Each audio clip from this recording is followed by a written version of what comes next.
इस प्रकार की कृषि हेतु बड़ी देशी और विदेशी कंपनियां किसानों से भूमि खरीदकर या लीज पे लेकर के खेती कर रही हैं।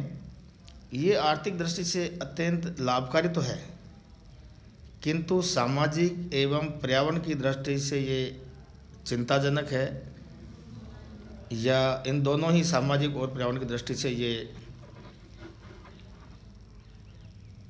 चिंता का एक विषय बन गया है कि पर्यावरण को खतरा हो रहा है इससे। और छोटे किसानों का अस्तित्व वो खतरे में हो गया, उनका अस्तित्व वो खत्म ही हो गया। किसान अपनी भूमि से बेदखल होकर के नगरों की ओर पलायन करेंगे,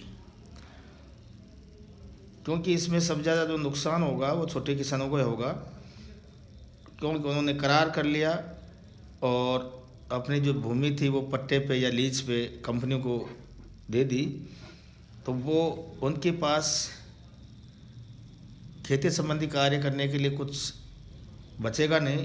तो इसलिए वो भूमि से बेदखल होकर के और नगरों की ओर रोजगार के लिए पलायन करेंगे।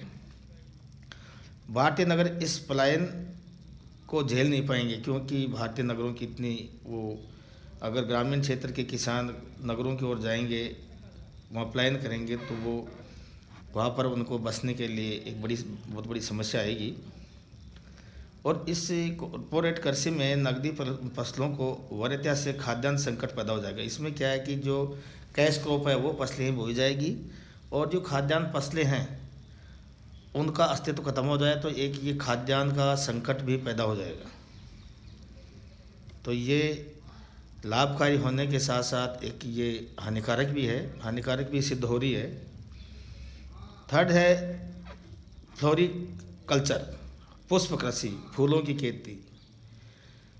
कि फूलों का जीवन में हमेशा से ही एक सौंदर्य के प्रतीक रहा है, और हर व्यक्ति, हर जो लोग चाहते हैं कि उसके खेत में या उसके आंगन में फूल पौधों की एक अच्छी सजावट हो। ये प्राचीन परंपरा है, बहुत पहले से ये चली आ रही है। तो ये मुग़लों के शासनकाल में भी बड़े बड़े उद्यानों का विकास किया गया, उनका पुनः विकास भी किया गया। तो ये उस समय के जो ये उद्यान बनाए गए हैं, जैसे मैसूर का वृंदावन गार्डन, दिल्ली का राजघाट गार्डन, इलाहाबाद का कंपनी गार्डन, ये बहुत प्रसिद्ध है और बहुत पहले से हैं। और ये आंगल जो शैली है उस पर निर्मित है। लेकिन स्वतंत्रता के बाद भारत में जापानी जो शैली है उसके उद्यानों का विकास हुआ।